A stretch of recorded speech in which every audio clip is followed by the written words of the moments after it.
બે જણા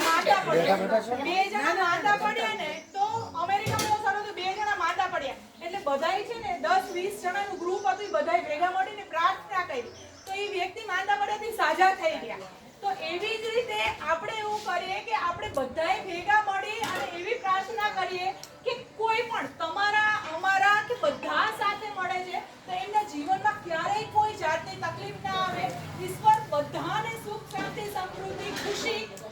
સારી હેલ્થ આપે કે જેથી જીવનમાં કોઈને તકલીફ ન પડે અને જેમ આપણે હંમેશા હસતા બોલતા રહીએ છીએ હર ટાઈમ એવી રીતે જ મળીએ આપણે ઘરના સભ્ય છીએ તો એવી જ રીતે મળીએ અને આજનો આ વિષય છે હંમેશા આપણે લોકો ત્યાં લુવાણાની વાડીએ હોય છે કે અન્ન વિતરણ કદાચ ઘરે પહેલા પપ્પા રાખતા હતા પણ આજે આપણે રાજુભાઈ દોશીને પણ આપણે ખૂબ ખૂબ આભાર માનવો જોઈએ